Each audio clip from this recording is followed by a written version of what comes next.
Happy New Year 2012. First of all, I want to thank everyone who asked a question. From my last video, do you want to get to know me? And I got some pretty good questions. So let's start with one here. What is your dream job? My dream job, I'm doing my dream job. I'm connecting with people all around the world through YouTube.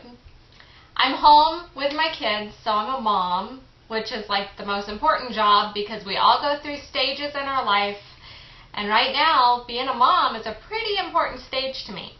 So my dream job would be wanting to inspire people and motivate them to be the change they want to see, to start taking the actions that they want to see took, and then to go on and inspire other people to do the same. And hopefully I'm doing that. So I think I'm living my dream job, and I don't want to limit myself for the future. So we'll just see what happens and unwinds.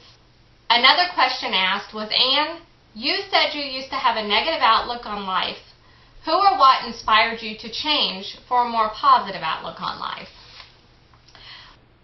If you watch my channel, it may be hard for you to believe that a few years ago, to have a positive thought would have probably gave me a headache. My motto was, don't expect anything good and you won't be disappointed when it don't happen.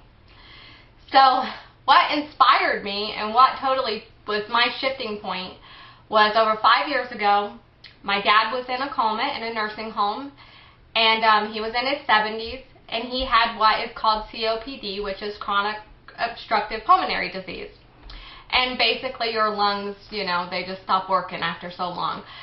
And so anyway, I had went to the nursing home that morning, and I told my husband I had a really weird feeling, and I needed to stay with my dad. And so I was there, and he actually went to get the kids, which was being watched by my mom, because she didn't want to be alone, obviously. And when he went to go get the kids, it was just me there, and I was kind of reading the Bible to my dad, actually, and the little things that zero out when somebody's dying is zeroed out. And so I opened up the door and screamed for help, like, hey, somebody get in here. My dad's machine's going crazy.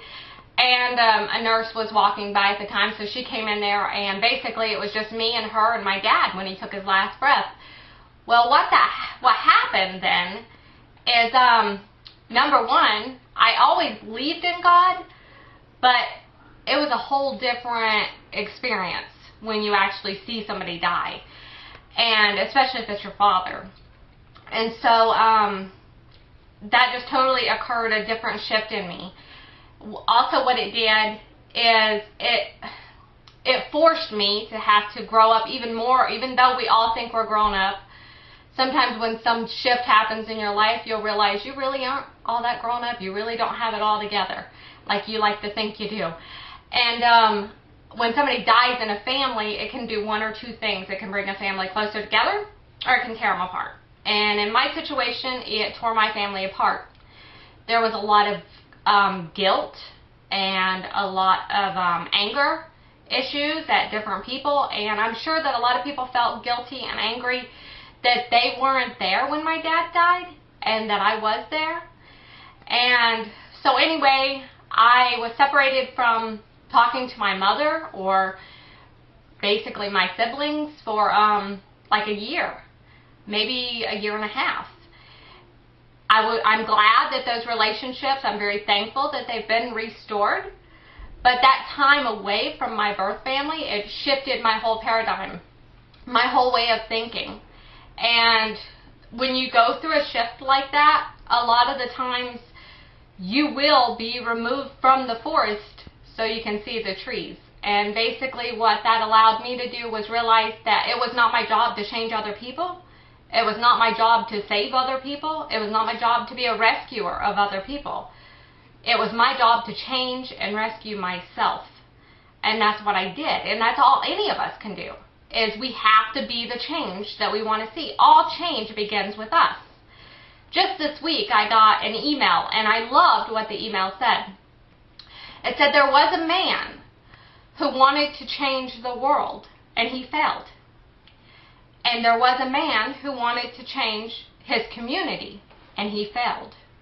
And there was a man who wanted to change his family, and he failed. And there was a man who finally realized he wanted to change himself, and he succeeded. And in return for his success, he then changed his family, because his family seen that he changed. And by his family changing, his whole community changed. And then by the community changing, the whole world changed. But if you realize that story, it all started with him. You can't change anyone else but yourself. If that's all I can get across to one person watching this, it's just, you have to be the change. You have no way to change anyone else. In fact, you waste your energy trying to change other people. You cannot. I don't care who they are. Your mom, your dad, your spouse, your kids, you cannot do it. It has to be with you. That's what you're responsible for, changing yourself. And a lot of times that's hard to do unless we're removed out of the situation. So I hope that answered your question. And that was my shift that inspired me to just be more positive in life.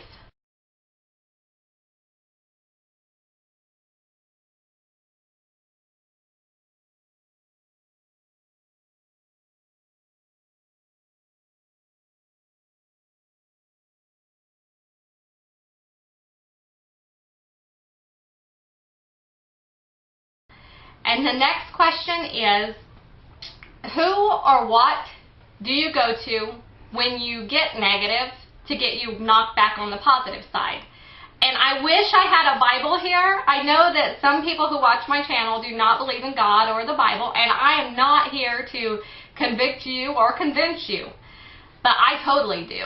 I totally believe in Jesus Christ. I've had a relationship with Him since I was little. I've not been perfect, but I mean, that's where I run to. It's the WWJD, what would Jesus do? That's where I go. And the book that I love the most is Proverbs, and that's what I read, and it's full of wisdom, and a lot of times it kicks me back in path, and if it don't, I just fall on my knees and say, God, I'm a complete mess. Help me out. I mean, we're human, and we're going to have those emotions. To say that we're going to be positive 100% of the time is a flat-out lie. So you have to have backup plans of someone or something to run to. And for me, since the question was asked to me, is I totally run to God. The next question is an inside joke and from one of my kids. I actually thought this was quite cute and funny, so I wanted to share it with you guys. Who is your favorite kid? Okay, I have 5 kids. For anyone who watches my channel regularly, you know that. And it's really funny because if I need something done, I'll be like, hey, you, will you do this or that? And whichever one does it, I'll be like, I'll pat them on the back or give them a hug and say, thank you, you're my favorite. Thank you, you're my favorite. And so, you know, all week long, every one of them get to hear that they're my favorite. So they want to know which one's really my favorite. And honestly, you're all my favorite. All 5 of you are my favorite. And, I mean, I'm just blessed to have the kids that I have. I have the best kids in the world. Don't all moms say that? They have the best kids in the world? I really do, guys. I really, really do. So, anyway, I hope that answered that question. The next one is, what is your shoe size? 5. I have tiny little feet. I have size 5 shoes. And the next one, I love this question. It was really a good question. Let me see it. Would you choose to forget your old memories but still be able to make new ones? Or would you choose to be able to keep your old memories but not be able to make new ones? So if I chose to forget my old memories, I'm going to forget my past, but I can make new memories. Otherwise, I can hold on to my past and not make new memories. I so would let go of my past and make new memories. Because I do believe the best days are ahead of us. The best days are out there for us to embrace. Which leads me to my last question asked. What do I think 2012 holds for us living here at this time? I am not into making predictions. But I did think about this question, and I want to answer it for you guys. So it'll be interesting to look back and see if I was right or if I was wrong. What do I think 2012 will hold for us? So I'm going to go ahead. I wrote this down, and this is what I think, and I'll end the video with this. And thank you guys once again, and Happy New Year's. What is 2012? It is a year of rebirth. I believe a new system takes place, and an old system will be crumbling. We've been seeing this old system crumble for the last few years. What can people do? I believe they can follow their hearts. Where there is peace and not confusion, peace knowing it's the right thing to do. Feeling peace can still cause uncomfortable feelings and sadness. But do what you know is right for the highest and best good of all. Like when Abraham told Lot to go to the other land, so there would be no quarreling among the herdsmen. Which leads me to another point, manifesting, creating your own reality. This year will be a great one for change, some controlled and some uncontrolled. To come out better, you must remain peaceful this year and in the vibration of love. If there are those certain people who know how to push your buttons, your anger button, those who breed hate, you must limit yourself with those people. Your job this year is to stay in the vibration of love. Vibrations will attract vibrations. Like attracts like. For some of you, this will mean separating from some of those that you love. Maybe kind of like your time to get out of the forest so you can see the trees. Not in a hateful way, but in a loving way. You want to stay positive this year. Fear kills faith. You must keep faith. Do only your best, and I say God will do the rest. Remember, for the Bible readers, Meshach, Reshach, and Abednego, they still got through in the fire, but they came out alive. Some of you will still go through hard times this year, but I believe you can make it through. If you try and prep this year, which is a very wise thing to do, but at any time during your prepping you feel fear, you have done too much. Fear kills faith. Do only what you can, and God will do the rest.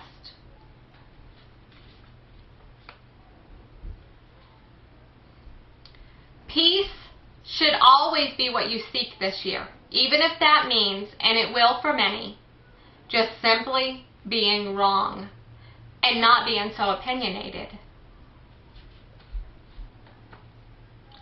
Everyone has views. Try and be respectful of everyone's views and opinions. Stay in the vibration of love. There will definitely be more jobs that close. Storms and riots. I don't think you have to be a prediction forecaster to see that. All the normal mess that goes along with a collapse. It can look sad and hurt to let go of the old way of doing things and embrace another way. But we must let go to see the change. We all agree deep down there has to be a change. We have oil, water, air pollution, our food is being polluted, and on the list goes. We all seek change. We just don't want to let go of the old way. And you have to let go of the old way to bring in the new way. And that can be painful, and that can hurt, but I do believe we can all do that if you just set your mind to realize and embrace that this year is a year of change. And I do not believe it's the end of the world. I believe it's the end of an old system, and a new one will be taking place. I wish all of you a Happy New Year. If you've not subscribed, please do so. comment below, thumbs up. I appreciate it. And until my next video, be the change you want to see.